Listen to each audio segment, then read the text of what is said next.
Boa noite, boa noite. Tudo bem, pessoal? Um prazer aí estar com vocês. Deixa eu acertar minha colinha aqui.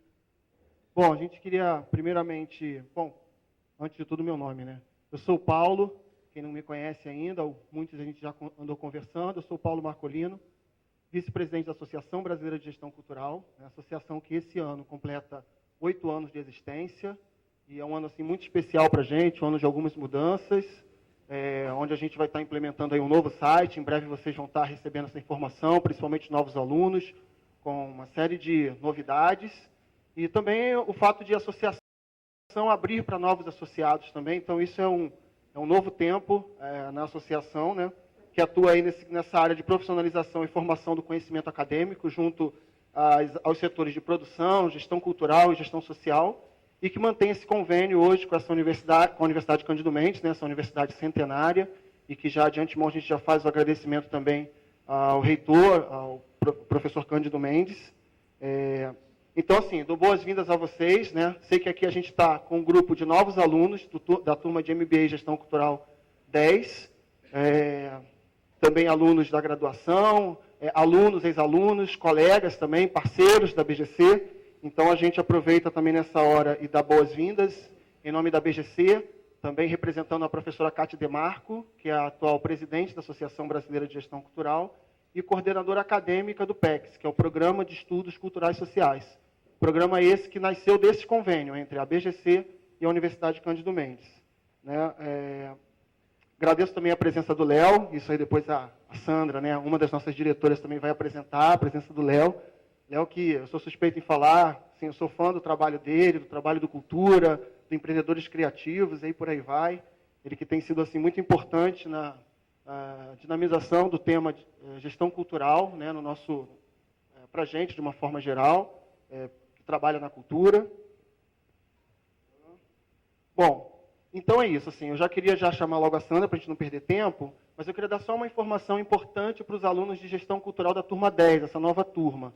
A gente está fazendo hoje esse encontro com a cultura, recebendo vocês também, juntamente com os demais colegas, e a gente tinha programado na próxima semana, no dia 3, uma aula de integração, somente uma aula fechada para os novos alunos, mas essa aula não vai acontecer mais agora no dia 3. Então, a partir de amanhã, vocês já vão estar recebendo a comunicação, é no dia 27, acabei confundindo aqui, isso, e passou para o dia 3, que já seria o primeiro dia de aula com a Iole e com o Marcelo, mas nós fizemos uma troca no calendário, e aí amanhã a gente comunica diretamente a cada um de vocês, novos alunos, tá bom? Com vocês, então, queria chamar a Sandrinha aqui. Adoro quando o Sandrinha. Boa noite a todos e todas. Agradecer os meus alunos da graduação que vieram atender assim prontamente. Eles leram o livro todo. Então, eles têm uma missão hoje de fazer perguntas para o Léo. Quero ver, gente. Maior desafio. Parabenizar a nova turma que veio para somar com a gente. Sejam todos bem-vindos. Vou falar para vocês que esse é um espaço que a gente tem sempre de trocas. A gente já está agendando um novo Encontros com a Cultura, agora no mês de junho. Espero contar com todos vocês. E a gente vai fazer só a dinâmica. A gente tem 1 hora de apresentação do Leão e a gente tem 30 minutos de perguntas. E para a gente fazer as trocas. Tá bom? Sejam bem-vindos e espero vocês. E aí, uma outra coisa. Os alunos da graduação, lembrar que aqui vocês têm, tanto a pós-graduação quanto o MBA, vocês, por serem egressos, vocês já entram com, vocês têm 20% de desconto na mensalidade. Então, o pessoal que está terminando, avaliar um pouquinho, tá bom? Obrigada. Léo, a plateia é sua. Obrigada. Obrigado, Sandra. Obrigado, Paulo. É um prazer estar aqui de novo. É sempre gostoso aqui compartilhar esse espaço com vocês. Hoje eu vim falar do meu... o tema da palestra de hoje é o meu mais recente livro, que é O Poder da Cultura. E eu vou começar apresentando o porquê que eu resolvi me embrenhar aí nessa seara conceitual, filosófica da questão da cultura, porque eu acho que isso é algo que é o fundamento, é a base do trabalho do gestor cultural, né? Entender que coisa é essa, se puder mudar, que coisa é essa que a gente fala, qual que é essa matéria que a gente lida e que é algo tão sensível e tão difícil de reconhecer, né? A matéria simbólica é uma matéria, vamos dizer assim,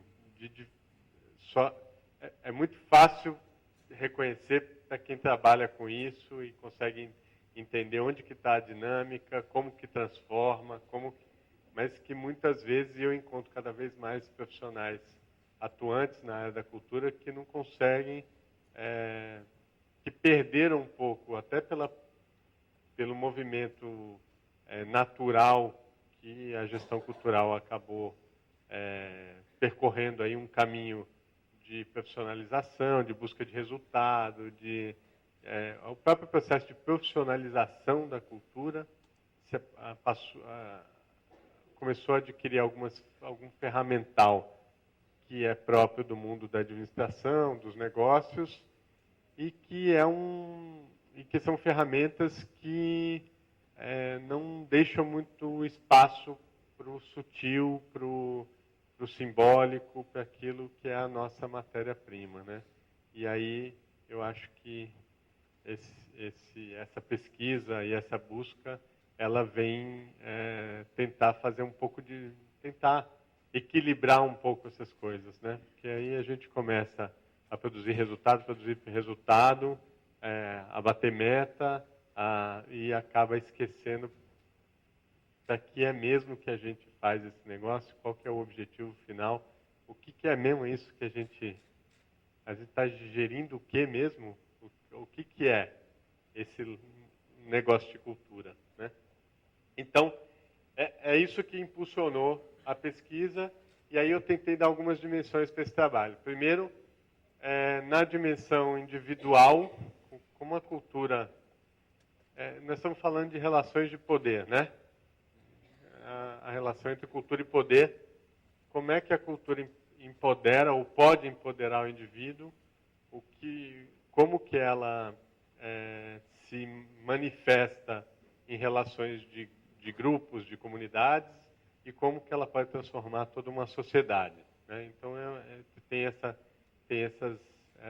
três dimensões, e depois ela também percorre, e cada capítulo do livro ele fala de uma esfera da sociedade, vamos dizer assim, né?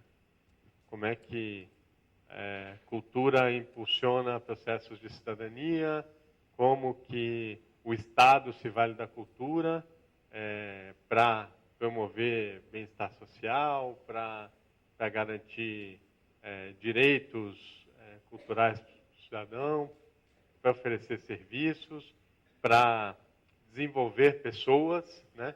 Como que o Estado pode se utilizar dessa matéria para impulsionar, para desenvolver os seus cidadãos.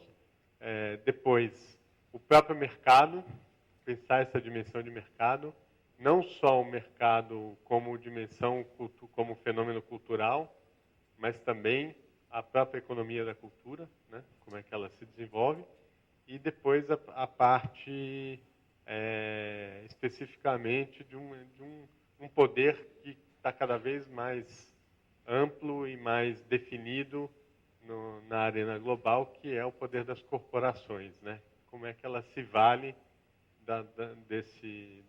desses ingredientes da gestão cultural para poder se diferenciar, se colocar, para exercer poder, para se desenvolver como negócio e etc. Quais são os riscos e quais são as oportunidades dessa relação, nem sempre ou quase sempre conflituosa, entre cultura e mercado, cultura e corporações, e também, por que não, cultura e Estado, né? Então, aqui é isso que impulsionou toda a pesquisa, né? O que é cultura, qual a sua função pública, existe uma relação direta entre cultura e desenvolvimento, podemos pensar em sustentabilidade sem pensar a questão cultural. Essa questão da sustentabilidade na época que a gente... A pesquisa foi feita de 2007 para 2008, foi publicada em 2009, né? Essa questão da sustentabilidade, a discussão sobre sustentabilidade estava muito forte e esse ingrediente cultural ele estava sendo um pouco deixado de lado, né? Por isso que eu inseri essa discussão.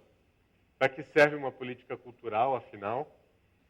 Sua relação com o mercado, como o poder público pode intervir na dinâmica cultural de uma sociedade, como o artista e o agente cultural enfrentam os desafios da pós-modernidade. Ele tem muito a ver com essa discussão aí de crise, pós-modernidade e globalização. São vários nomes que a gente dá para isso que a gente está vivendo agora, que é essa era de incertezas, onde as discussões e o próprio conceito de cultura, ele fica, às vezes, a gente vai passar um pouco sobre isso, às vezes ele é ele mesmo e é o contrário dele, né? A gente está numa trincheira tão grande do ponto de vista de conceitual, de projeto mesmo de humanidade, né? A gente está numa trincheira tão forte que muitas vezes a gente quer dizer, quando fala cultura, quer dizer uma coisa, mas quer dizer o contrário daquela coisa ao mesmo tempo que está dizendo aquela coisa. Eu vou falar um pouco disso para a gente não se perder daqui a pouco. Então, vou começar com a definição mais clássica e institucional que existe sobre cultura, que é uma definição da própria Unesco, que é o organismo internacional que cuida dessa matéria. Estou chamando de matéria cultura, mas é uma matéria invisível, vamos dizer assim, né? No livro eu chamo isso de plasma, né? Que ele compõe, ele está aqui presente, mas a gente não consegue ver, né? Eu brinco que o livro é um manual de construção de uma poção mágica do pó de pirlim-pim-pim que faz a gente jogar assim e começar a perceber onde é que estão as relações de cultura. Onde elas se formam, como é que está? Essa que é a ideia da gente tentar reconhecer, que eu acho que é algo muito complexo, muito difícil, mas ao mesmo tempo ele é básico para quem trabalha com cultura. E muitas vezes a gente se depara com profissionais que trabalham com a coisa sem conseguir materializar não é a palavra, mas identificar exatamente com o que ele está trabalhando. Então, a ideia do livro é justamente a gente trazer à tona essa questão. Qual que é essa matéria energética que está aqui presente nesse momento, agora, e como é que a gente pode reconhecer, potencializar, mas ao mesmo tempo dirimir ou diminuir os riscos que fazem parte desse processo, né? Então, na definição da Unesco, e aí eu gostaria, aí, quem quiser debater um pouco sobre isso depois, para anotar aí as questões. Essa definição é uma definição que me incomoda bastante, porque eu acho que ela não traz um elemento que é um elemento vital e que é impulsionador e que deveria ser um elemento impulsionador de políticas para a área da cultura, e a Unesco, acho que até pelo fato de ter sido essa definição ter sido definida lá em 1982, em outro tempo e outra realidade, talvez até por isso não traga um dos elementos que são, para mim, que são fundamentais para se definir cultura. Então, a Unesco diz que cultura é o conjunto de características distintas espirituais, materiais, intelectuais e afetivas que caracterizam uma sociedade ou grupo social. Abarca, além das artes e das letras, os modos de vida, os sistemas de valores, as tradições, as crenças. O que está faltando aí nessa definição? Anota aí para a gente discutir mais tarde, né? O que está faltando aí? Eu tenho algo que me incomoda particularmente. Eu estou pedindo para vocês anotarem aí, pensarem sobre isso, só para saber se a gente compartilha do mesmo. O Edgar Morin, ele dá 3 dimensões. Acho que tem aí eu acho que na própria definição da Unesco, ela comporta essas 3 dimensões, mas eu acho que vale a pena a gente apontá-las por questões mesmo didáticas mesmo, né? Da gente começar a exercitar onde que a cultura está presente na nossa vida, né? Então ele fala de uma dimensão antropológica, que é tudo aquilo que é construído socialmente e que os indivíduos aprendem. Ou seja, a partir do momento que a gente nasce, já existe uma cultura da qual a gente faz parte, e esse componente todo, esses códigos todos que foram transmitidos de pai para filho, eles estão presentes e de certa forma, eles são absorvidos quase que por osmose por esse novo cidadão, né? Ele já faz parte de uma série de códigos que ele sequer tem discernimento para identificar, né? Que fenômeno é esse e que ela se adapta tão facilmente àquilo, e que se fosse uma criança que nascesse em uma outra realidade, numa tribo indígena que não tem contato com o ser humano, ela absorveria contato com o ser humano civilizado. Não teria a mesma codificação, ela não absorveria os mesmos, ela estaria num ambiente completamente diferente, né? Que fenômeno é esse que pode, do momento que você sai da barriga da mãe até o momento, no segundo seguinte, você já tem uma série de códigos aplicados a você e que seriam completamente diferentes se estivesse numa ilha deserta ou se fizesse parte de uma tribo isolada, ou se fosse na Índia, ou se fosse uma outra religião, né? Até os procedimentos de como você trata a criança, elas mudam de cultura para cultura, né? Tem essa dimensão sociológica, que é o conjunto de hábitos, costumes, crenças, ideias, valores, mitos que se perpetuam de geração em geração. E o das humanidades, que abrange a arte, que é a produção cultural em si, né? É tudo aquilo que a gente produz e passa a reproduzir e passa a fazer parte dessa codificação e que altera o próprio código, né? Muitas vezes uma obra de arte, ela é tão contundente que ela é capaz de alterar o próprio código cultural sobre o qual ela está inserida, né? Tem um filósofo que diz que se cultura é a regra, a arte é a exceção. Ou seja, essa coisa de como que a arte ela influencia a cultura, mas como ela desafia os códigos culturais também. E como que essa relação entre arte e cultura ela é importante para o desenvolvimento e principalmente para o processo de transformação e de mudança e de avanço e de sincretismo e de dinâmica da sociedade, né? Pode ir mais um? Aqui, o poeta T.S. Eliot, ele tem um livrinho que é um livrinho que eu estou falando é porque ele é pequenininho, mas não é porque ele é pouco importante, não. Que ele reúne uma série de ensaios que ele escreveu para o jornal na época, e que traz reflexões sobre a definição de cultura e os processos culturais vivenciados na época dele, e que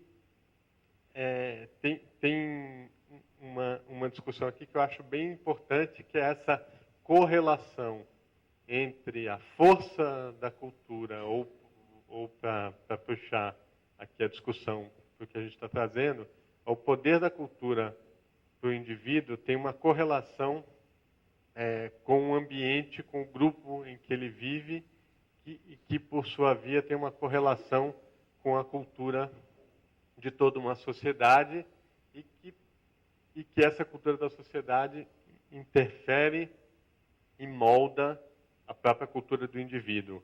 Como é que essa correlação de força entre o individual, o grupo, a comunidade, aqui ele fala de classe, porque está localizado numa época em que a tensão de classe era muito mais presente, muito mais viva do que é hoje. Não que ela não esteja presente, mas a gente era mais identificável do que hoje. Então essa questão de classe ela parecia mais forte. Mas mesmo assim ele fala de grupo ou classe, né? Ele fala que a palavra cultura implica associações diferentes segundo o desenvolvimento de um indivíduo, de um grupo ou classe, ou de toda uma sociedade. A minha hipótese inclui o conceito de que a cultura do indivíduo depende da cultura de um grupo, e de que a cultura de um grupo depende da cultura de toda a sociedade a que pertence. Como é que esse ciclo ele é auto? Como é que ele se alimenta todo dia, né? O que eu leio, a arte que eu fruo, o filme que eu assisto, como é que ele impulsiona aquilo, a minha conversa com o meu colega, o meu ambiente familiar, a minha comunidade, as minhas tribos, quer dizer, hoje essa questão da vida em sociedade ou a vida em grupo, ela é muito mais complexa do que era há 2 séculos atrás, mas ela continua tendo essa correlação de forças, né? Seja eu indo para o Facebook comentando alguma coisa ou propondo uma discussão, ou até mesmo no meu bairro, a gente tem diversas nuances de participação em rede, em comunidades, em grupos, ou no partido político, ou na minha vida cidadã, ou na minha escola, enfim, né? São vários papéis que a gente... É muito menos estática essa relação, é muito mais dinâmica, mas ela tem essa correlação de força, eu acho que cada vez mais forte, né? E aqui eu já pulo de novo pro Morin, para a gente tentar localizar, porque muitas vezes a gente é consumido por uma discussão e muitas vezes a gente não consegue localizar no tempo e no espaço esse tipo de discussão, né? Nós estamos falando de alguma coisa que no máximo, nós estamos falando de 10 mil anos. A noção de cultura é algo que não se... no máximo a gente está falando de 140 mil anos. Mas que a discussão de cultura, sobre cultura, o próprio conceito de cultura, ele aparece a primeira vez quando, e aí eu estou usando uma referência que eu acho bem importante para trazer aí para o processo aí, para a vida acadêmica de vocês, que é do Raymond Williams, um livro muito legal que chama Palavras-Chave, e que tem um verbete de cultura que é bem interessante. Eu vou trazer alguns elementos dele aqui para a gente discutir. E também um livro chamado A Ideia de Cultura, que é do Terry Eagleton, que fala um pouco dessa coisa, que são estudantes da língua e da origem das palavras, né? Eles vão lá na origem mais profunda da palavra cultura para saber em que contexto que ela surgiu e como que ela evoluiu. Porque quando a gente faz essa busca, a gente vai entendendo as várias nuances, os vários significados que essa palavra traz para os dias de hoje, como é que elas foram construindo ao longo do processo civilizatório.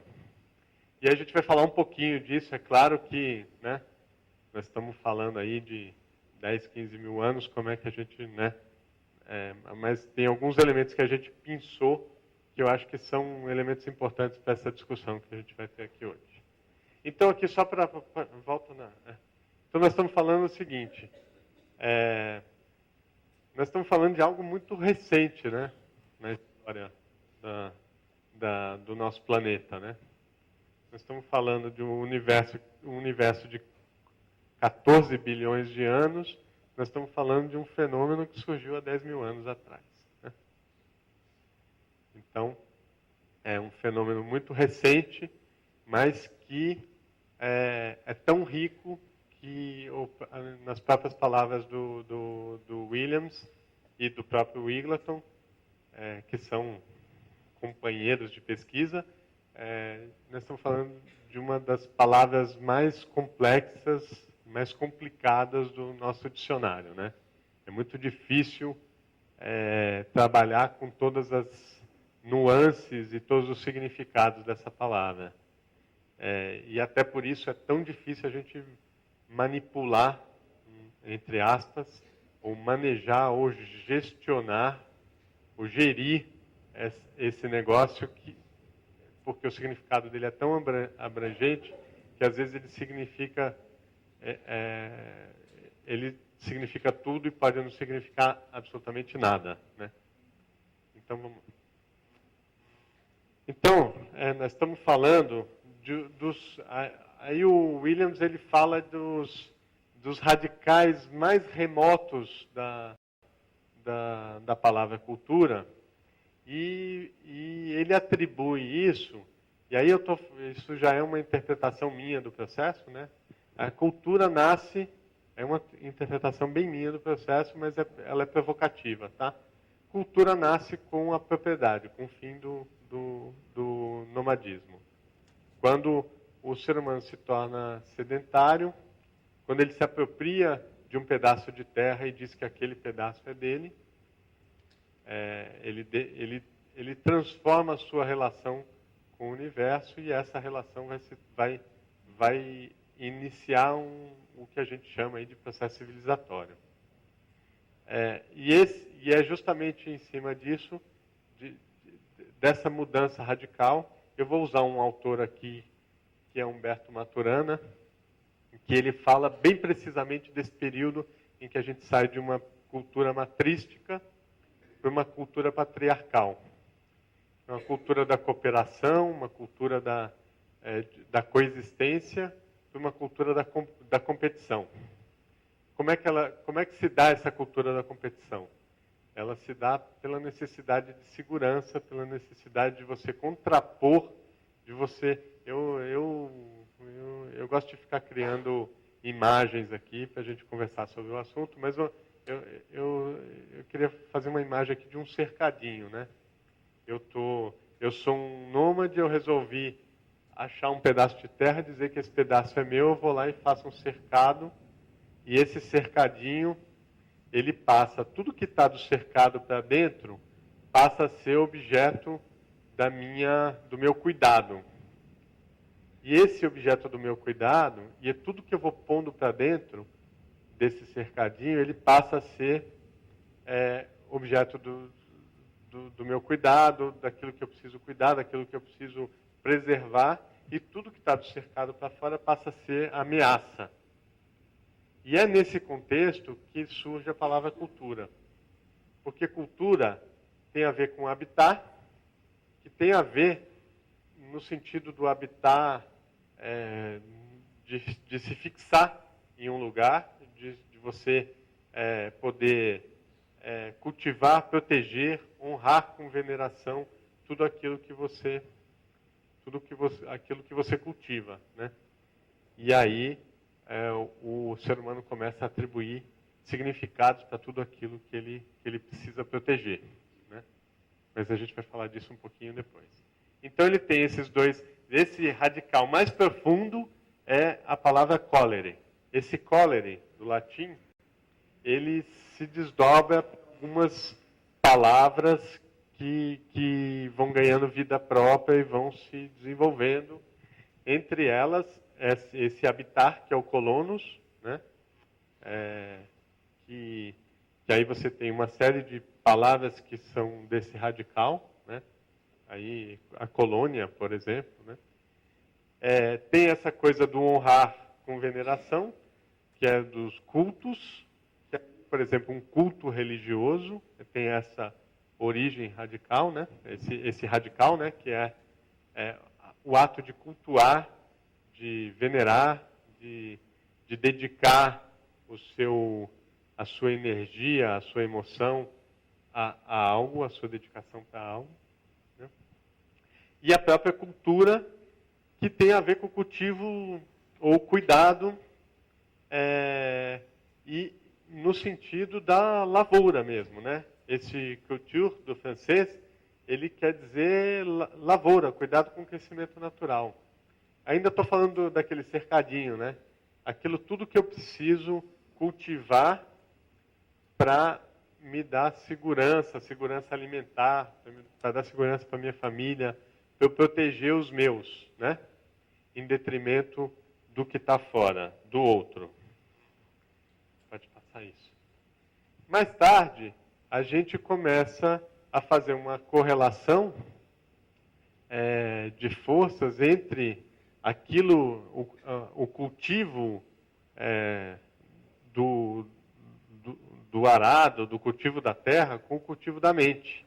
Que é, por analogia, cultura passa a ser, ela passa a ter essa correlação com o próprio cultivo da mente, como se fosse necessário para cultivar a mente, o conhecimento, o pensamento, fosse necessário um processo muito parecido com aquele de cultivar a terra.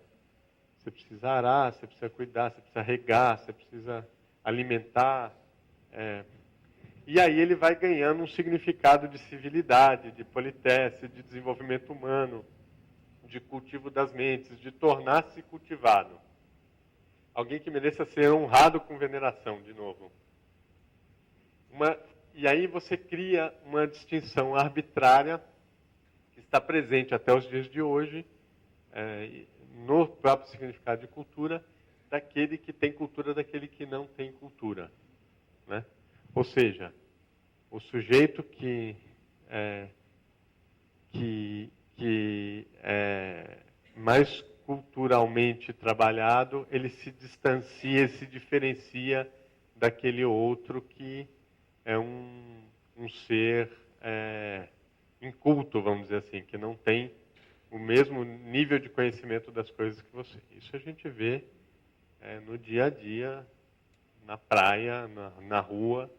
A gente sente essa distinção muito forte do sujeito que atribui a si mesmo uma diferenciação em relação ao outro pelo fato de ter mais cultura ou menos cultura. Né? E isso, ele tem um reflexo no próprio movimento histórico do momento. Nós estamos falando de uma época de conquista, de uma época em que a Europa vem para a América, vai para a África e se apropria de territórios, e se apropria de crenças, porque tem uma visão de que aquilo que ele está se apropriando, que aquelas pessoas... Né, a igreja na época e os colonizadores, eles salvavam as almas, porque o índio aqui, ele não tinha lugar no céu, ele não era culto, ele era praticamente, ele não era considerado sequer, era um ser humano de segunda categoria. Né? Então, com esse ser humano, você pode fazer o que você quiser, você pode escravizar, né? Porque ele não pertence àquele grupo de pessoas merecedores do cuidado, né, desse cuidado que a gente está falando, que é um significado mais longínquo aí da palavra cultura. Vamos lá. E aí a cultura passa a adquirir um significado, a se aproximar do próprio significado de civilização, né? Cultura passa a ser a civilização. A gente se remete a isso até os dias de hoje, né? Fala assim, a cultura europeia, né? A cultura, quando se remete a um determinado lugar, a uma determinada época, a um determinado conjunto de códigos em que a gente pode localizar como um processo civilizatório, a gente até hoje atribui esse tipo de significado para ele, né? Aquela cultura é diferente da nossa, né? Sei lá, eu sou sócio de uma empresa de origem espanhola. Aliás, não é nem espanhola, é de origem catalã. É uma cultura própria e que, se eu não conheço essa cultura, se eu não respeito, se eu não tento compreender os códigos, eu vou entrar em choque com ela. E eu não sei dizer exatamente qual é a origem e como, mas eu sei que é diferente da minha. Eu sei que o pensamento é diferente, as decisões são tomadas de forma diferente, a visão de mundo é diferente, né? E o que são esses códigos que formam uma cultura? Qual que é essa teia de poderes, de conhecimentos, de crenças, de modos de vida que fazem aquilo se caracterizar como uma cultura? E aí é que, né, enquanto tornar-se cultivado significa tornar-se civilizado, quando isso acontece, ao mesmo tempo, você tem a investigação e o processo de análise dessas culturas consideradas, né, selvagens ou... Pode passar? Culturas que são consideradas... que os civilizados consideravam não cultura, você tem todo um processo com o surgimento da antropologia de pensar que aquela não cultura, ela é a própria cultura. Você tem aí uma tensão que é uma tensão que sobrevive até hoje, né? Quando você fala... e aí você tem ali estudos de antropólogos que vão para o Pacífico Sul e começam a reconhecer que existe um código específico de uma determinada cultura, que tem um pensamento, que tem uma crença em relação ao que é viver, o que é morrer, qual que é a relação que aquelas tribos e aquelas sociedades aborígenes têm com tudo, né? Com o céu, com o mar, com a alimentação, com os deuses. A gente começa a perceber que aquilo tem um código próprio e começa a valorizar aquele código a ponto de considerar que aquilo é uma cultura.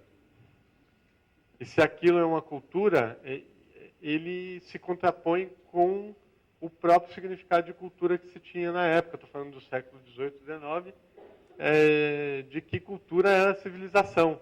Ou seja, a antropologia quebrou de tal forma o significado de cultura que ela passou a considerar aquilo que era não cultura, passou a considerar aquilo a própria cultura. E, de certa forma, equalizou essa correlação de força e de poder, né? Que é uma relação de poder, né? Porque se você não tem cultura, eu posso fazer o que eu quiser com você, porque você é um ser humano de segunda categoria. Mas se eu reconheço que os seus códigos são códigos culturais, que você não é inferior, apenas você é diferente, você tem outra cultura, a correlação de poder ela se altera de forma muito forte. E isso você começa a ter um equilíbrio de forças e que vai desembocar recentemente, por exemplo, na Convenção da Unesco para a Diversidade Cultural, que é justamente um documento internacional que visa garantir essa correlação de forças, né? Que visa garantir que uma cultura aborígene, uma cultura primata, ela tem o mesmo valor que uma cultura dita civilizada, né? E aí a gente precisa ter instrumentos, e este é um instrumento maior internacional para garantir a soberania dessas culturas, né? E para garantir que essas culturas possam se exercer, se promover, se preservar livremente a despeito dos movimentos da globalização, do mercado, das corporações e dos próprios estados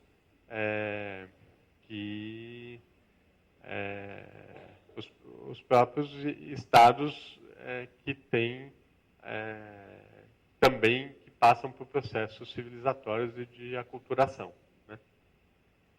Aí, volta lá um pouquinho, deixa eu ver só, né? Então tem uma frase aqui que é bem interessante, né? Uma frase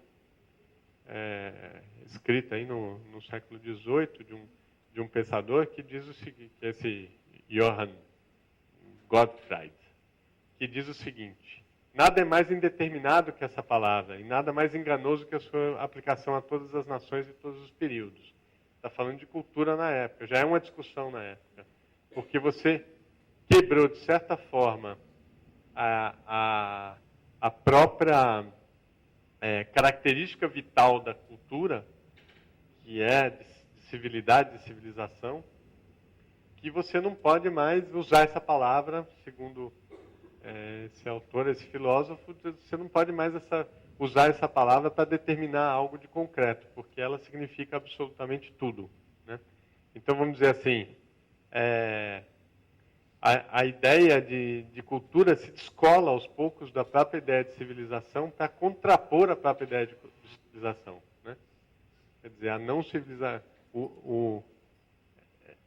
ela passa a ser significado, o próprio significado de civilização e a própria contraposição do processo civilizatório, né? E aí a gente começa um tipo de tensão em torno do próprio conceito de cultura, que é uma tensão que acho que a pós-modernidade explora no último grau. Só que com novos elementos aí, né? Dessa contraposição entre cultura e mercado, cidadania, são outras correlações de força que a gente vai falar um pouco também. Vamos lá? E aí a gente vem essa questão de cultura versus civilidade, que é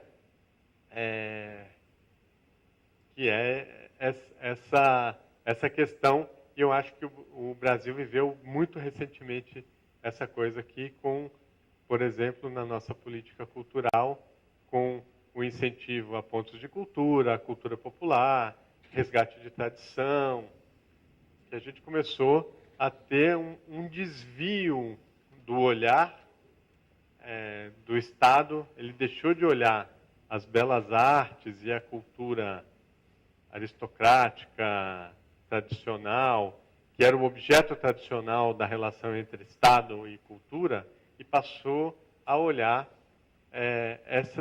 as tribos não no sentido indígena, né? No sentido antropológico, ali, esses grupos, por exemplo, o Ministério da Cultura tinha lançado um edital para a cultura cigana, por exemplo, né? E, enfim, aí uma série de questões, uma série de olhares que não são tradicionais na nossa relação de política cultural, né? E aqui a gente vê nos dias de hoje, essa tensão cada vez mais forte entre cultura e mercado, né? E que a gente vai falar um pouco dela também. Pode passar. E aqui vem, eu acho que a síntese do que a gente propõe, né? Na verdade, a gente está buscando uma visão, os significados de cultura, a gente, até para pensar na sua aplicabilidade, né, a ideia é buscar a aplicabilidade da cultura, uma função prática, vamos dizer assim, se é que pode-se dizer, né, que existe uma função prática para a cultura, mas assim, se a gente fala em política cultural, a gente precisa pensar em como que essa política, primeiro, qual que é o referencial que ela vai utilizar, ou seja, de que cultura nós estamos falando, né? Nós estamos falando do conceito de cultura da Unesco, ou nós estamos falando dessa tensão toda conceitual que a gente está abordando aqui, para definir cultura? Nós estamos falando o Gilberto Gil, quando assumiu o Ministério da Cultura, ele veio com uma frase que ele carregou durante todo o período que ele ficou no Ministério, que é uma expressão que ele chamava de doim antropológico, né? O que é esse doim antropológico? O que é essa vontade de ter um Ministério da Cultura, que era o Ministério das Artes, para o Ministério da Cultura Antropológica? E qual que é o movimento do Estado em torno dessa cultura antropológica, dessa visão antropológica de cultura? Ela deixa de ser um olhar na produção cultural para um olhar na dinâmica cultural. Como que se faz política pública para isso? A gente não sabe até hoje, né? Tanto que todos os programas que foram criados ou viraram caos, né? E me parece que já foram criadas para causar o caos mesmo. São processos que têm dificuldade de se manter em pé do ponto de vista de gestão pública. O próprio ponto de cultura, né? É um emaranhado de problemas do ponto de vista de gestão, que eu não sei nem dizer se esse programa existe ainda hoje, como ele foi concebido, né? Se ele existe da forma ou se ele existe com o objetivo pelo qual ele foi criado, né? O que ele se transformou, né? Ele existe porque tem uma série de pontos de cultura, mas como proposta de política pública, o que aconteceu com isso? E essa é uma discussão que tem na origem essa tensão conceitual mesmo, né? Eu acho. É claro que tem problemas específicos de gestão pública mesmo, que poderiam ser resolvidos com processos melhor desenhados. Mas tem questões que são questões do tensionamento conceitual e que são importantíssimas e que eu acho que já são válidos de terem acontecido justamente por ter provocado esse tipo de tensão, esse tipo de discussão na sociedade. E que eu sinto que está cada vez mais morno, vamos dizer assim, né? A gente perdeu muito espaço, esse espaço de discussão, né? Então, se tem uma síntese desse processo todo, é que a ideia de cultura sempre cunhada conforme as visões políticas de cada tempo, que é mais ou menos isso que eu estava tentando mostrar, né? Detém em si as chaves do sistema de poder. Estamos falando dessa relação entre cultura e poder, tanto do poder do indivíduo de cultivar dentro do seu cercadinho e de se contrapor e de estabelecer uma relação de competição e que a cultura é a sua salvaguarda, vamos dizer assim, até o próprio processo civilizatório que se apoia na questão da contraposição entre a cultura e a não cultura, né? E isso a gente pode transferir para os dias de hoje, dos meios de comunicação de massa, da correlação de forças entre Estado e mundo corporativo, sistema financeiro, etc. Enfim, isso é uma discussão, a própria questão da religião, enfim, isso é algo que a gente pode discutir. Eu vou deixar esse docinho aí para o nosso debate. Então, eu digo sim, chaves que detêm em si chaves do sistema de poder, né? Então, estou colocando a cultura como uma espécie de chave mestra da sociedade, né? Chaves que podem abrir portas para a liberdade, para a equidade, para o diálogo, mas que também podem fechá-las, cedendo ao controle, à discriminação e à intolerância. Ou seja, se eu tenho um ambiente de controle em que eu posso fechar todas as portas e posso estabelecer quais são os códigos permitidos dentro daquele ambiente, se eu consigo ter uma sociedade controlada a ponto de ter esses códigos sob o meu comando, assim como foi a Idade Média na mão da Igreja, assim como foi o Império Romano na mão do próprio Império, e assim como os meios de comunicação de massa concentravam tanto esse poder da verdade, né, de dizer o que é certo, o que é errado, o que é verdade, o que é mentira. Quer dizer, você tem um sistema de controle absoluto ou quase absoluto da informação e do fluxo e da verdade, da moral. Você tem sistemas que podem trancar, que podem fechar, que podem, né, discriminar. Né? E aí pensar a função política da cultura no mundo contemporâneo significa revisar os parâmetros de relações sociais e econômicas que fomos capazes de construir. Eu estou falando isso já como uma proposta de o que deveria ser a função pública da cultura. Né? O que deveria... Qual que é o grande desafio da política cultural hoje? Para mim, é muito menos financiar o artista lá que está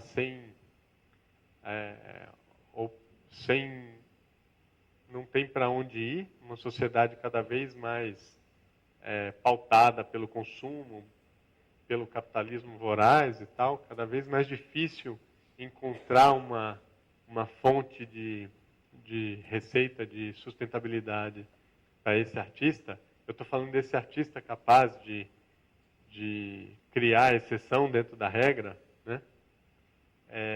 Como é que o Estado, ou como é que a sociedade, vamos dizer assim, eu estou falando de política pública, não estou falando só de Estado, estou falando da nossa responsabilidade como cidadão perante isso tudo, como é que a sociedade pode construir algo em torno dos processos culturais para que ela possa avançar, transformar e pensar a si mesma, né? Acho que essa é a ideia. E para isso eu vou lançar a mão aqui de duas provocações de dois autores. Uma é do Teixeira Coelho, ele tem um livro bem interessante que chama Cultura e Seu Contrário. Acho que é um livro que ganhou até pouca projeção pelo que ele poderia ser. O Teixeira já veio para cá, não? Né? Esse é um cara interessante. Acho que ele e a Marilena Chauís são os nossos grandes pensadores aí sobre a questão da política cultural e tal. Ele diz o seguinte, uma distinção inicial, é bem interessante essa visão positivista aí da cultura e da política cultural, né? Porque aí você fica falando desse tensionamento conceitual do que é cultura, de como é que deve... Ele diz o seguinte, cultura, antes de qualquer coisa, a gente precisa diferenciar o que a gente quer com a cultura. Você vai desenvolver um programa, uma política, uma ação em torno da cultura, a gente precisa desenvolver, precisa fazer uma distinção mínima de saída, que é essa distinção inicial, mínima, que tem que ser feita, que é entre cultura e o oposto da cultura. O que produz efeitos contrários àqueles buscados na cultura e com a cultura. Em outras palavras, uma distinção entre cultura e barbárie. Ou seja, ele está atribuindo um significado para a cultura do ponto de vista de ação positiva de uma política, de contraposição com o próprio conceito de barbárie. Né? Entre o que estimula o desenvolvimento humano individual e, em consequência, e não o contrário, o processo social, aquilo que o impede, o distorce e o aniquila. É uma provocação aí para a gente discutir.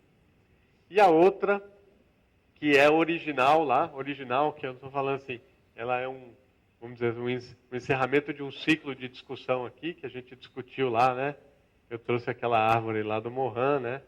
Então, assim, cultura, só faz sentido discutir cultura do processo civilizatório para frente e que corte a esse que corte a esse que o processo civilizatório nos forneceu, que fez mudar toda uma dinâmica das relações humanas.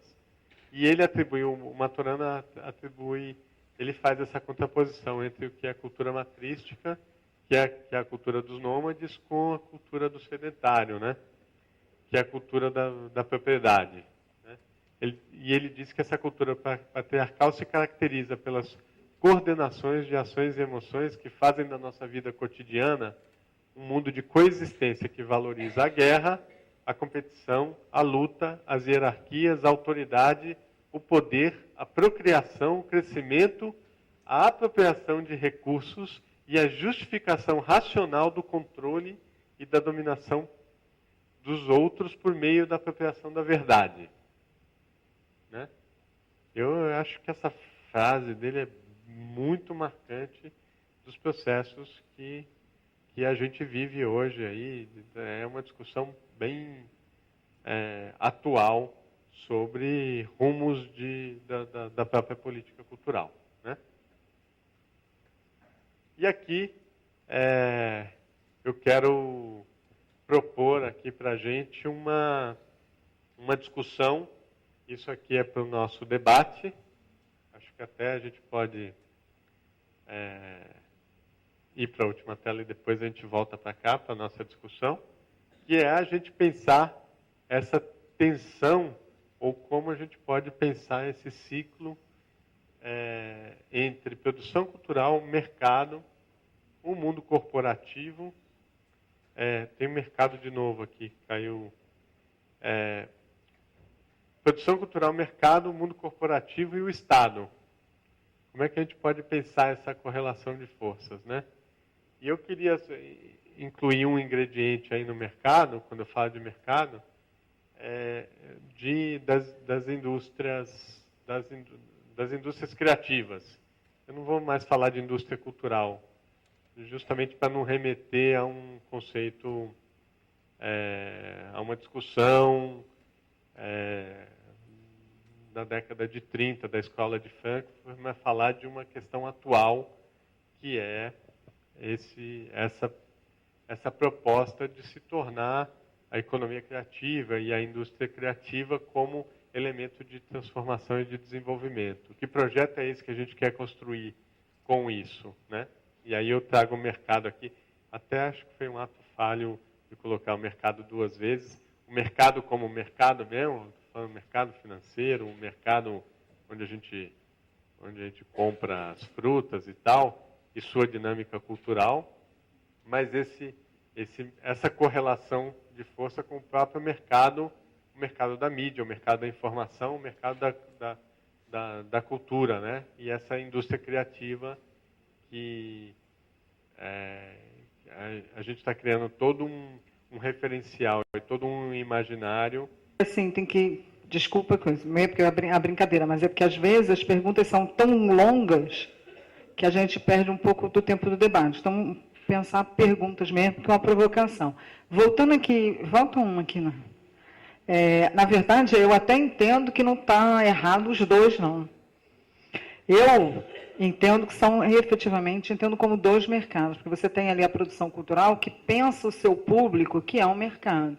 Ela leva aquilo para a empresa que fala assim, não, eu quero esse público, mas o meu público é outro. Então, a gente chega ali num consenso e vira um outro mercado. E aí a gente vai atrás do Estado para pegar uma renúncia fiscalzinha, né, uma autorizaçãozinha aqui, e aí, então, a gente volta à produção cultural.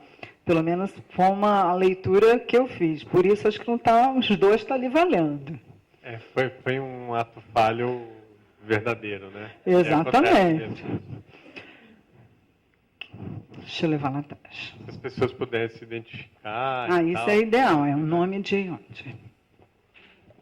Obrigado. Oi, Léo. Rafael, somos amigos aí lá de São Paulo. Você apresentou a questão nos quadros finais sobre a questão da apropriação da cultura.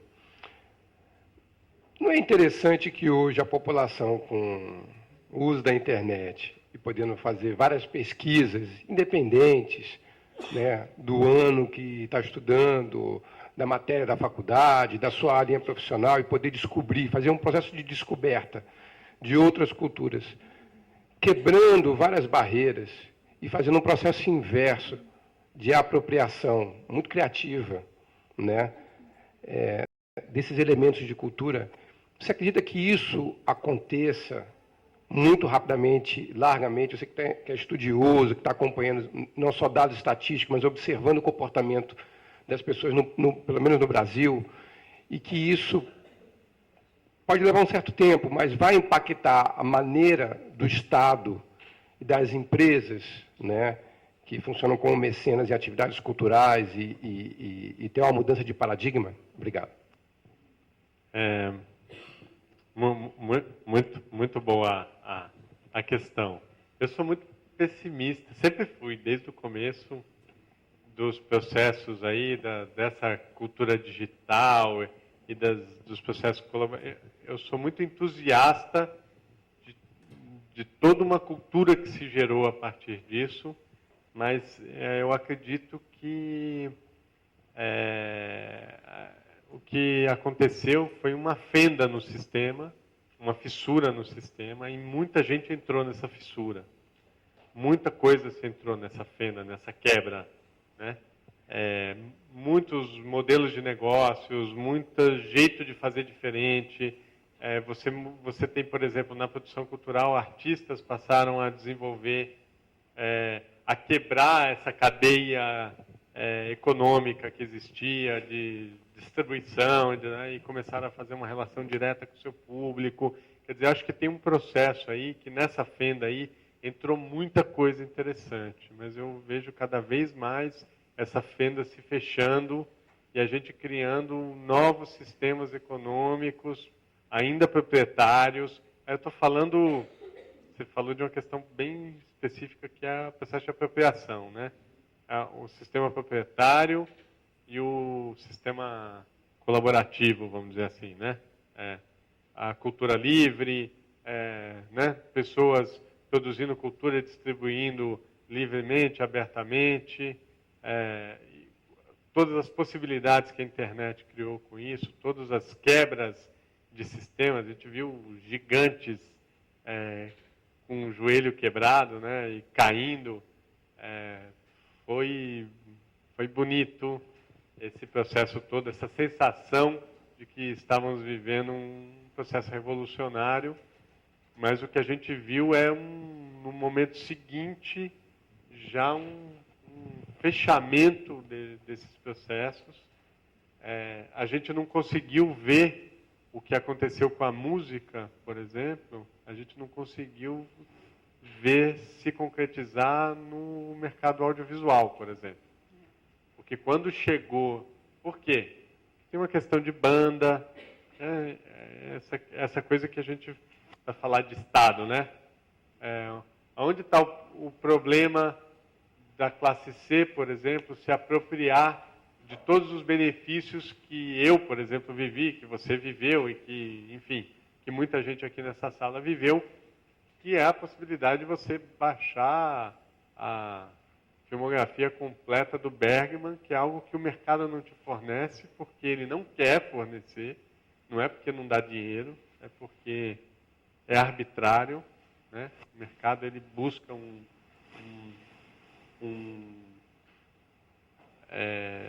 ele tem um modelo específico que é escalonável, né, e ele persegue esse modelo. E eu acho que essa quebra foi uma quebra que aconteceu e que tornou possível a circulação de algumas obras, e eu acho que isso é irreversível. Por exemplo, o modelo de negócio da cauda longa, que é o mercado de nicho, eu poder produzir o meu filme para um público específico que tem no mundo inteiro que gosta de, sei lá, eu posso dar vários exemplos disso. O filme de surf é um mercado que tem seguidores e tem público no mundo inteiro. Quem faz filme de surf vende para o mundo inteiro. Filme de observador de pássaro, entendeu? Você tem hoje possibilidades de acessar esse público de uma forma que o processo industrial não tinha. Então, houve uma mudança realmente, mas é uma mudança que ele é muito menos, vamos dizer assim, aquela mudança que o Pierre Levy dizia lá, da cybercultura, das comunidades de sentido, e de você estabelecer vínculos de relação com conteúdos que são relações não proprietárias, são relações de construção coletiva de saber. Eu acho que essa fissura está se fechando cada vez mais e a gente está transferindo isso para modelos de negócios diferenciados.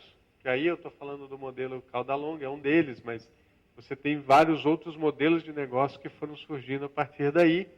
O que tem uma coisa positiva nisso tudo, que você tem novas possibilidades de você produzir cultura, possibilidades sustentáveis, né? Que não é só um modelo único, que é aquele modelo industrial, que é um sujeito que entrega para muitos. Hoje você tem novas relações, né? E isso realmente é positivo, mas ainda está no campo, está do lado da cultura proprietária ainda, né? Agora, a circulação livre, ela continua, ela é interessante, mas principalmente para aqueles que não vivem, ou seja, para aquela produção cultural amadora. O Creative Commons, por exemplo, é uma ferramenta excelente para quem produz cultura de forma amadora e não vive daquilo. Então, um fotógrafo que vai lá, faz um monte de foto, licencia abertamente para uso não comercial, e as pessoas usam aquilo para diversos conteúdos. Eu uso bastante no Cultura e Mercado, por exemplo, uso bastante imagem de Creative Commons, que se eu tivesse que pagar, meu modelo de negócio ele não se sustentaria, né? Então, eu me valho um pouco dessa cultura de rede para poder transmitir conteúdos que também tem essa mesma lógica, mas ele tem um modelo de negócio por trás, porque ele se segura, ele está lá há 15 anos se segurando, tendo que bancar uma redação para fazer, né? Então, eu acho que essa coluna do meio aí, ela foi cada vez mais se pendendo para o lado proprietário, né? Nesse sentido, eu estou falando que eu sempre fui cético em relação a isso, porque eu logo que começou esse processo da quebra e do surgimento dessas comunidades de sentido, disso que o Henry Jenkins chama de cultura da convergência, eu comecei a fazer uma pesquisa que resultou num documentário chamado Ctrl+V, e que a primeira coisa que eu fiz foi estudar a evolução dos modelos de negócio da indústria do audiovisual, para tentar entender para onde que ela ia quando a banda larga chegasse e aí a gente está pensando, puta, a Warner Music quebrou, a Warner Bros. Vai quebrar também, porque ela vai chegar a banda larga e todo mundo vai começar a quebrar o código dos filmes que já são digitais, a gente já vai poder enviar um filme por e-mail, um para o outro já, né? E aí eu comecei a perceber que no processo histórico dessas indústrias, tinha um processo de apropriação muito forte. Quando surgiu a televisão, todo mundo dizia que o cinema ia acabar. O passo seguinte foi que o cinema se conglomerou com a televisão. Tá? Aí quando surgiu o videocassete, era a mesma coisa. O que a gente foi vendo é que essa indústria foi se tornando cada vez mais poderosa e com cada vez mais tentáculos. E é o que está acontecendo hoje. Quer dizer, os grandes conglomerados de mídia, eles têm mais um tentáculo para exercer o seu poder, que é o tentáculo do digital, da internet, né? E isso já é realidade. Já é cada vez mais difícil você se segurar uma audiência, conseguir ter um público fiel, conseguir manter uma plataforma longe da estrutura da indústria. É muito difícil. Então, acho que a gente tem um processo de acumulação aí cada vez maior. Não quero ser catastrófico, não, mas... Mas é porque eu acho que, de maneira geral, a indústria do entretenimento, ela consegue também dar um pouco a volta por cima e de buscar novas formas de fazer. Né? Se a gente pensar que o Homem de Ferro fez 1 bilhão de faturamento já em tão pouco tempo de estreia, é uma forma diferente. E o que eu acho assim, da coisa da digital é que os outros mercados usaram a internet, mas com o mesmo modelo de negócios. Né? Foi só um canal de venda. Né? E já a indústria do entretenimento, de maneira geral, ela se refaz. Eu li um livro essa semana sobre a história da Pixar e da Marvel, a gente vê exatamente como as duas, quando acharam que estavam, falaram, vamos nos reinventar. Então é bem interessante, é um livro que está gratuito na internet. É super pequenininho, vale a pena. Deixa eu passar aqui para o colega aqui. Boa noite, eu sou Michele, da Babilônia Cultura Editorial. Léo, eu queria te perguntar, na verdade, minha pergunta é muito objetiva. Cultura é poder, né? Enfim, até foi o tema tanto da sua palestra quanto do seu livro. E esse poder está na mão de quem? Do seu ponto de vista. Sobre isso, eu queria ouvir você um pouco sobre isso. A ideia toda do livro e tal é justamente transferir esse poder, ou pelo menos conseguir visualizar esse poder nas nossas mãos, né? Na mão de cada um de nós. E ele realmente está na nossa mão, né? Agora, existem sistemas de poder que são tão consolidados que eles nos tiram esse poder, né? Aliás, poder é algo que sobrevive de tirar do outro, né? Esse é um movimento do poder, é isso. Você tira do outro. Poder não se dá, poder só se tira, né? Aí o indivíduo ele que precisa correr atrás e precisa tomar de volta esse poder com autonomia, com independência. E eu acredito muito no processo cultural. Eu acho que é a maneira hoje, nos dias de hoje, no século XXI, é a maneira que a gente tem para poder conquistar essa autonomia, é a partir da cultura. Então, eu diria que essa inter-relação entre cultura e poder é a cultura que nos dá poder, né? E também o poder, esse poder que eu estou falando, que é o poder da liberdade, é o poder que abre as portas, esse poder nos dá mais cultura, né? Então, eu acho que o poder é todo nosso, está na nossa mão, de cada um de nós.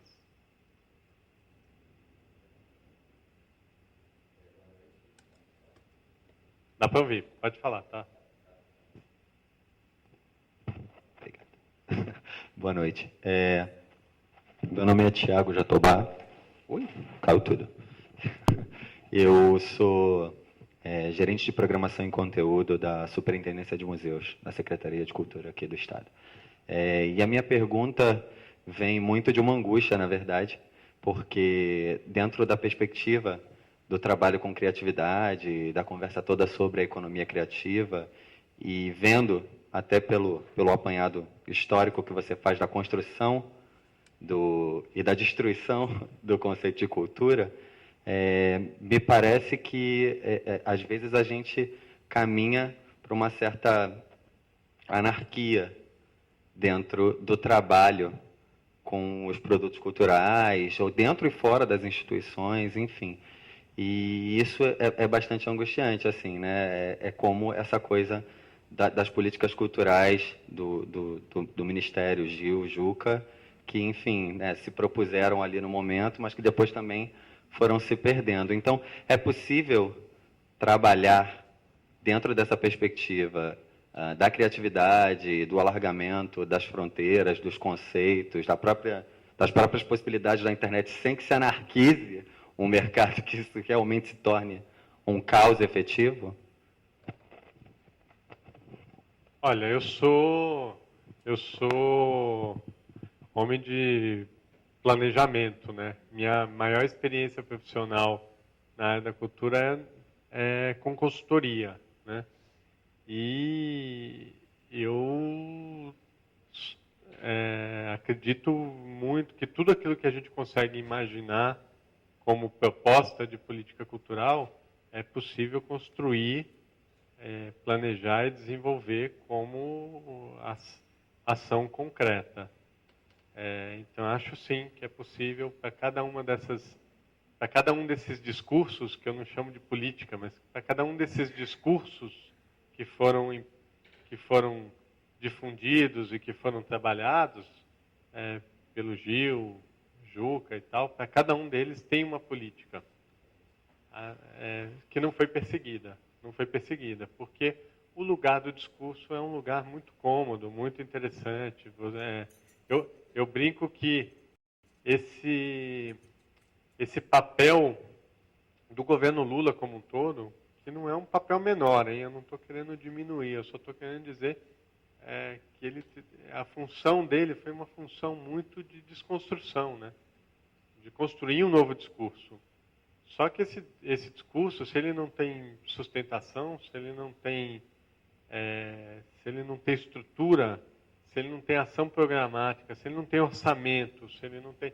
Eu vou te dar um exemplo disso. Estava falando dos pontos de cultura. Os pontos de cultura, enquanto o Célio Turino estava no Ministério, ele conseguia regimentar dinheiros de fontes,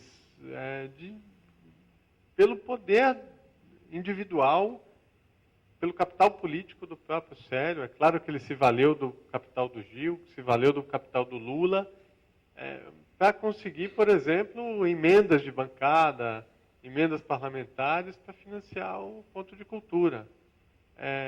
Agora, imagine uma política pública baseada, cujo financiamento se baseia em torno de emenda de bancada. Ou pior, de emenda parlamentar. Não existe como política pública. Quer dizer, aponta que a estrutura, a base de uma política é o orçamento, né? E depois o que eu vou fazer com esse orçamento? Qual que é a estrutura que eu vou ter? Qual que é a organização? Qual que é a metodologia que eu uso, né? E aí ele ficou ele tinha as duas pontas, tinha um discurso muito bem elaborado e tinha um orçamento que conseguia dar linha para aquele discurso, mas que ele era tão frágil quanto o próprio discurso, né? Então esse miolo todo aqui, o meio da pirâmide, ele não consegue se sustentar, ele quebra no meio, né? Porque ele não tem construir a torre pelo último andar. Não dá para construir a torre pelo último andar. E o discurso é o último andar. É o último andar porque é aquele mais visível, né? O discurso é aquele... O Gil falava disso nos discursos dele. A política é o farol que ilumina e que te dá referência. Esse é o lugar do discurso. Mas para o farol ficar lá em cima iluminando, você tem que ter a base, tem que ter a fundação, você tem que ter toda a estrutura, né? E eu acho que isso que faltou. Então, eu acho que é possível, sim, e para cada ideia, para cada projeção do futuro que a gente tem, existe um planejamento a ser perseguido, claro. E daria para salvar os pontos de cultura, a cultura viva como um todo, com gestão? Daria para salvar. Ou se daria. Não sei se foi preguiça, se foi incompetência, se foi falta de vontade política, se foi cômodo ficar só no discurso, ou a dificuldade mesmo, né? Você, por exemplo, ter mão de obra qualificada para você cuidar de cada um desses processos, né? Isso é algo que a gente tem carência, o Brasil tem carência disso. Gente mesmo que pense em organização, método, planejamento, desenvolvimento, sabe, que crie rotinas de trabalho, que encadeie processos. Isso é algo que a gente tem muito e espero que vocês aqui que estão na universidade direcionem o olhar para isso, porque acho que é a grande deficiência da nossa... Eu trabalho muito no exterior com processos de gestão cultural e é um abismo muito grande. Quando os caras falam de política, eles não falam de discurso, eles falam de política, né? Tem discurso, tem base filosófica para o discurso, ou seja, um discurso estruturado, você tem know-how técnico para botar aquele discurso em prática, porque ele simplesmente invalida o discurso. Um discurso que não tem aplicabilidade, ele deve ser invalidado no processo político, né? Então você tem que ter know-how técnico para implementar aquilo, você tem que ter plano de ação, você tem que ter gente qualificada para botar aquilo para funcionar e tem que ter orçamento para dar respaldo para aquilo. Se você não tem nada disso, você não tem política, né? Então é nesse sentido. Agora, eu não vou dizer com isso que são os filhos da puta que não fizeram, não é isso. Muito pelo contrário. Fizeram muito, porque revitalizaram E não é, assim, não quero diminuir também a figura, mas não é mérito deles, é mérito da sociedade. O discurso é um discurso que a gente vinha elaborando como sociedade. E eu acho que o Estado não está aí para enfraquecer a sociedade, está para fortalecer a sociedade. Só que, quando ele chama tudo para ele, às vezes a gente fica muito enfraquecido, a gente fica muito na sombra, né? E não pode. A gente precisa promover mais discussões e tal. Foi uma forma de tirar o foco também, porque o programa também cresceu não em termos de recursos, mas em termos de organização, né? Porque todo mundo falava com todo mundo sabia o que estava com. Então, ficou maior do que o próprio Estado. E ficou um poder organizado, né? Porque todo mundo era super organizado. Então, também, para mim, parece assim, um pouco de tira o foco, vamos desconstruir um pouco e depois a gente mantém um pouco e depois a gente reconstrói. E a gente tem um problema de mudança política, né? Não dá para controlar esses processos. Exatamente. Né? Aí, quando não dá para controlar, fica... Mas eu ainda acho que o grande problema nosso é não discutir política. Pessoas acham que é politicagem. É política, entender o que é sistema político, principalmente discutir. A gente tinha que voltar isso para a escola. Eu acho que tem... a língua inglesa tem a diferenciação entre o policy e o politics, né? Que são duas nuances que não tem nada a ver, que a gente define na mesma palavra. Essa política propositiva, isso é algo que tem que estar né? Esse projeto para o Brasil, isso é algo que, sei lá, eu sou mineiro, e quando eu vou para minha terrinha lá, a gente vai para o boteco, come uma carne de sol, discute, obviamente que a gente discute o Ronaldinho Gaúcho, o Atlético Mineiro, que é o melhor time do mundo hoje. Mas a gente discute política também, né? Não é verdade? Discute política nesse sentido aí, de, olha, não é essa coisa, o bonzinho e o malvado, né? É uma coisa de discussão mesmo de fundo, né? Eu acho até que esse sentido de política é muito mais amplo do que a gente pensa, né? O ser humano é político desde o momento em que nasce, quando ele chora para fazer a mãe convencer ele a dar leite, a dar comida, ele está fazendo a política dele, né? Então, é um sentido bem mais deep, né, do que a gente imagina. Então, eu sou Thiago Ramalho, sou da Radicate Produções, eu estou abrindo uma produtora de eventos e de lançamentos de novos artistas aqui no Rio de Janeiro. E você estava tratando, a cultura sempre foi um assunto que me interessou muito, principalmente a questão do conceito cultural, né, que foi algo que você citou bastante, eu acho que é o tema maior da sua palestra aqui hoje, e pelo menos base, né, até porque tudo aqui envolve cultura. E Você falou um pouco, né, da aculturação, né, não a aculturação, mas do processo cultural. Você defendeu a questão do processo cultural, né? Quando a gente fala de processo cultural, será que não cai um pouco por terra também aquele conceito de aculturação que a gente tinha, né? Como você mesmo citou, que antigamente, assim, a gente até usa até hoje coloquialmente, mas a gente tem hoje consciência disso, a gente usa coloquialmente, já aquele fulano tem cultura ou não tem cultura, mas isso mais no sentido cultural, mas a gente vendo isso por uma visão mais ampla, né? Pelo que eu entendi, você defende que todo mundo tem cultura, né? Então essa história de poder da cultura não existe, né? Não, pelo contrário, o poder está lá. Está lá, tá todo mundo né? pode ter. Essa questão da culturação, ela não cai por terra quando a gente fala em processo cultural? Não, porque não é uma realidade universal, né? A gente vive em ambientes em que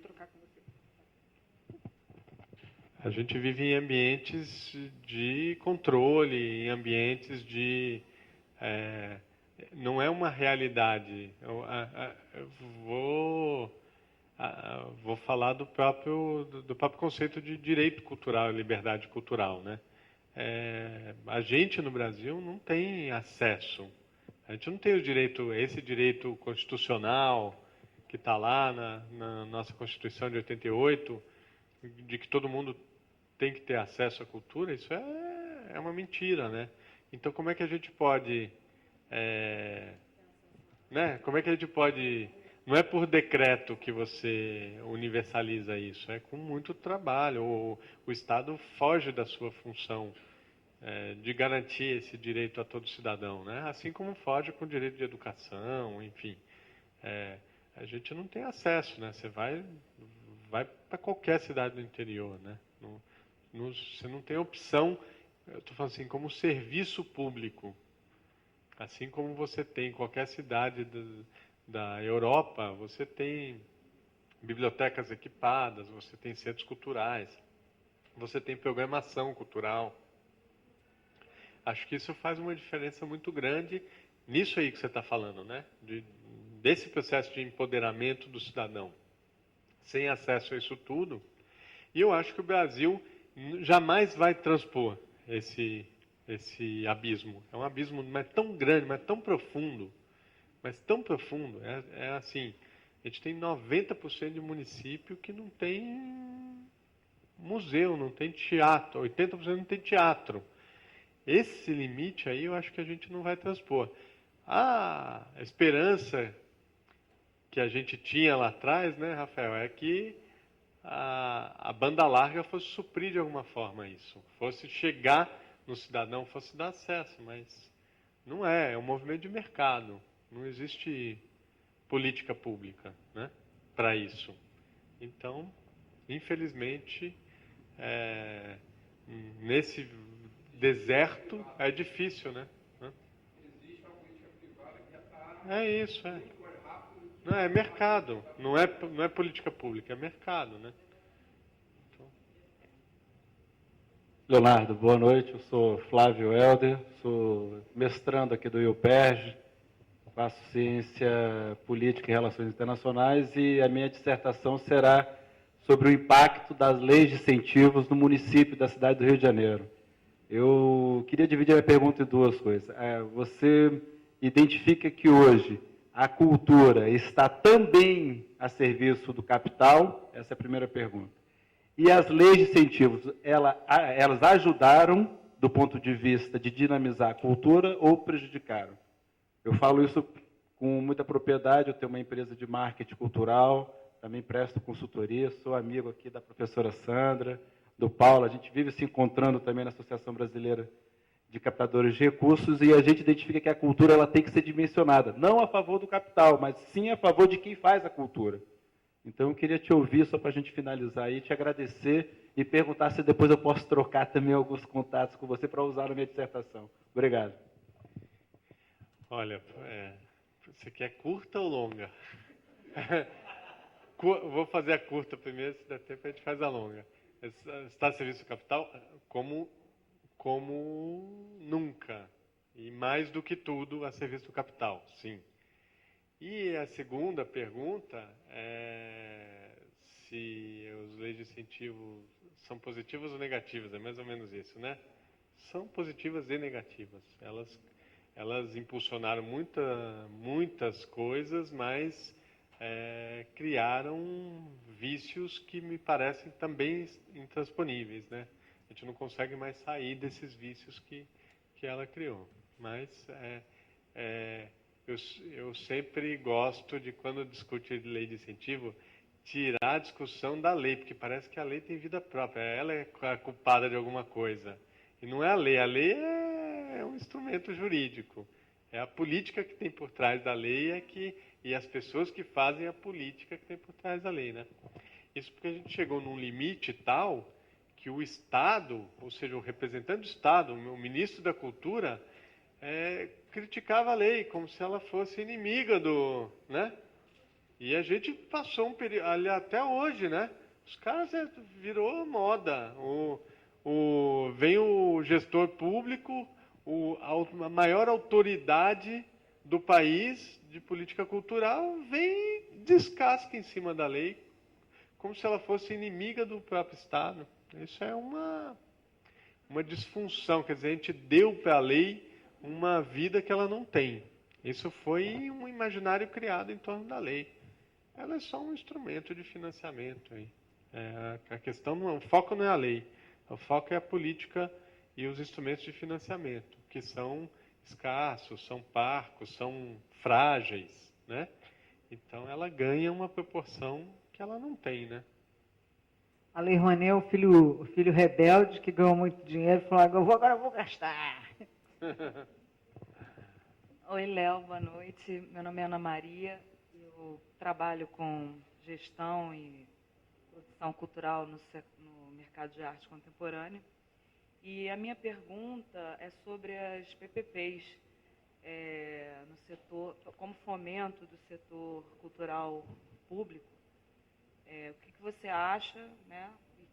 E como você vê no futuro, principalmente sobre o ponto de vista do servidor, né? Como é que a gente pode, qual o lugar do servidor? Quando você fala PPP, você fala de OS? Ou você fala de... Eu falo de OS. Está falando de OS, tá. Olha, eu sou presidente de uma OS, né?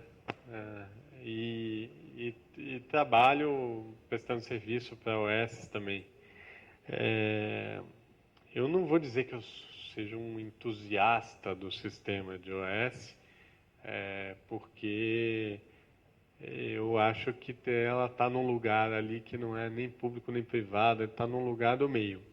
Agora, a alternativa que a gente tem para a OS, e principalmente os governantes que detonam a OS como modelo de gestão, usam um sistema que é muito pior, que é essa coisa de sociedade de amigos. Esse negócio é problemático, é muito problemático.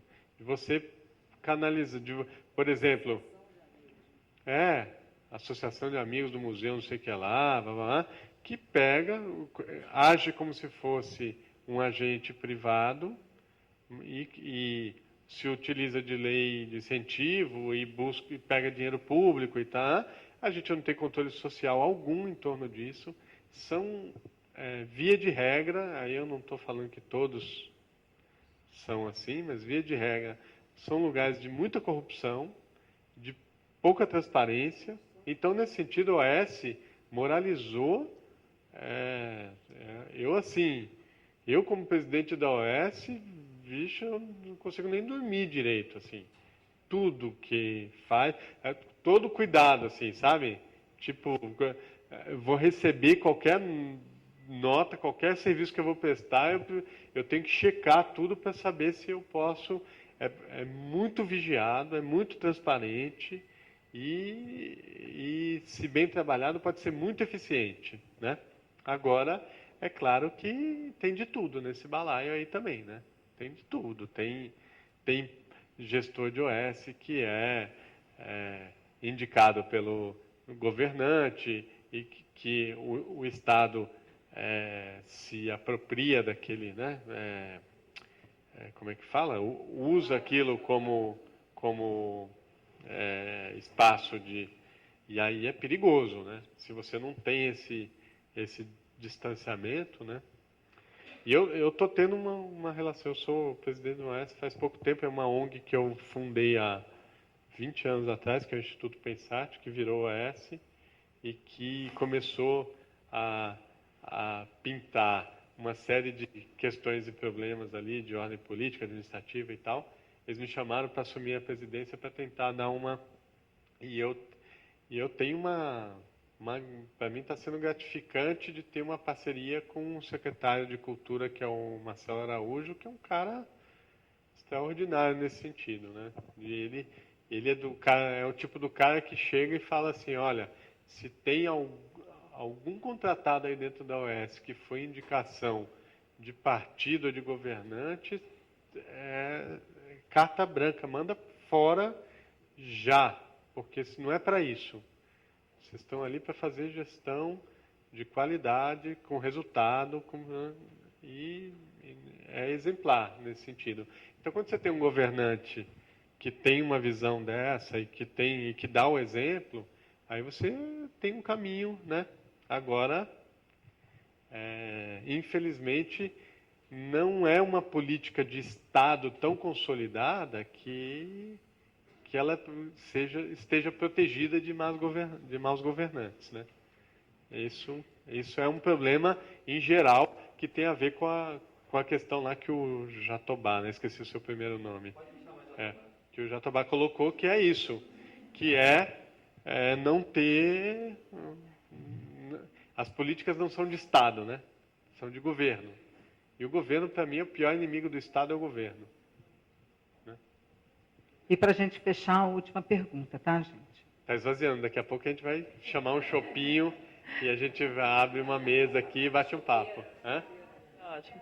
Boa noite, eu sou Juliana Costa, sou aluna da professora Sandra na UCAM, produção cultural, e trabalho no Ecomuseu no Morro Santa Marta. Eu queria, se você pudesse falar assim, um minutinho, sobre qual a sua visão em relação à entrada das UPPs nas comunidades, a cultura das comunidades que se perdem um pouco aí, o turismo que chega, a comunidade que é removida. Você pode comentar um pouquinho aí para a gente qual a sua visão? Eu conheço muito pouco para fazer, porque eu não estou vivendo esse negócio aqui. Eu não sei me posicionar em relação a isso. Me parece interessante essa coisa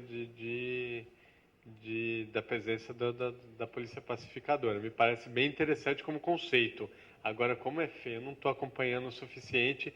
O acompanhamento que eu tenho vem da grande mídia, e eu acho que a grande mídia não entende o que é isso, não sabe, não está lá, não põe o pé lá.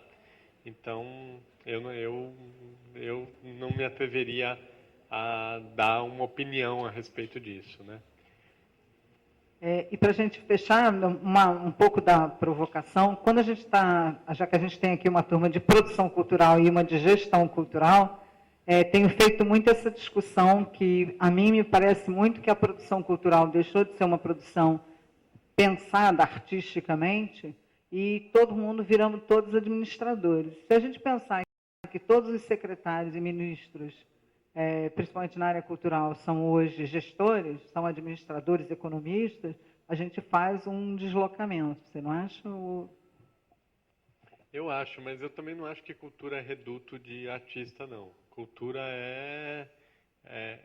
eu queria viver num mundo em que cultura fosse matéria para todo cidadão, e não para uma tribo de pessoas, né? Eu acho que a gente ia ter menos guerra, ia ter menos ia ter menos barbárie, né? Até pela provocação do Teixeira, né? Agora, o que tem de gente que não sabe onde está pisando e chega e promove terra arrasada, né? Termina com isso tudo, porque isso tudo né? Eu já ouvi isso de secretário. Não corta esse negócio, que isso aí tudo é viadagem. Vamos fazer, entendeu? E não entende a parte sensível do processo, qual que é. Então eu fico preocupado como você a respeito disso, né? Gente,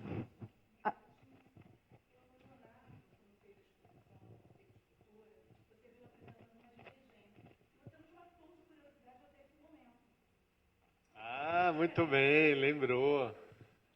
Então, olha só, o conceito... Vamos voltar lá no conceito de cultura da Unesco? Foi bom você ter lembrado isso, hein? Porque... Não é educação? Para mim, não. Quem fala? Quem mais? Outra palavra. Hã? Criatividade. Está mais perto para mim do que... O que mais? Não, arte está aqui, né? Ó, além das artes e das letras. É economia? Também não. Para mim, né? Estou falando para mim. Eu acho que tem um elemento que é transformação. Cultura, para mim, é sobretudo transformação. E quando a gente tem a ver com educação também nesse sentido, né? De desenvolver pessoas, né? Mas quando a gente fala de cultura só como coisa dada, me preocupa muito.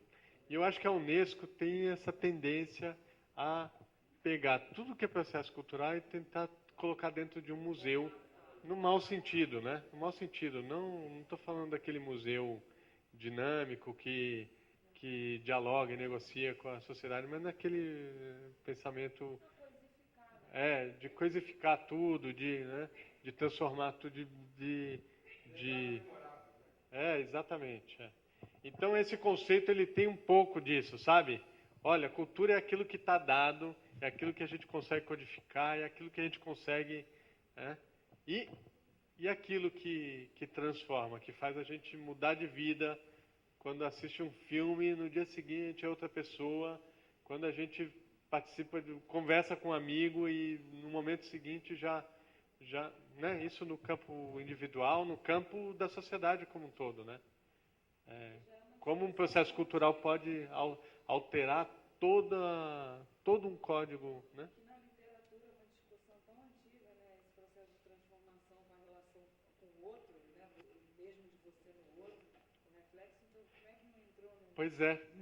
Quando a gente discutia, estava construindo, eu participei de todo um processo como sociedade civil de uma ONG internacional que ajudou a construir a Convenção da Unesco para a Diversidade Cultural. Então, foi a primeira vez que a Unesco abriu as portas, chamou a sociedade, a gente escrevia junto, debatia, não tinha direito a voto, nem veto, mas podia interferir no processo. Tanto que a base da redação da Convenção foi o nosso processo lá, todo de sociedade civil, que entregou praticamente pronto para a Unesco. E tinha uma discussão lá que estava no título da Convenção, que é o título original da Convenção, Convenção para a Preservação da Diversidade Cultural. Ele teve uma briga muito grande para colocar a palavra promoção junto, porque a diversidade cultural não é só uma questão de preservar aquilo que existe, mas uma questão de promover o que pode existir ainda, né? Eu acho que nesse sentido a gente precisa fazer um motim para mudar o conceito de cultura da Unesco. Parece uma bobagem, mas conceito de cultura da Unesco significa que todas as políticas internacionais para a cultura e todas as políticas nacionais baseadas, são baseadas numa coisa, né? Então, exatamente. Porque, na verdade, a ideia é sempre arrumar caixinhas para tudo e com o significado, aquilo aqui. Gente, muito obrigada a todos e todas. Obrigada, Leonardo, por essa aula esclarecedora. E acho que a gente tem que continuar evoluindo na conceituação e na provocação, principalmente os alunos de política cultural, que não pode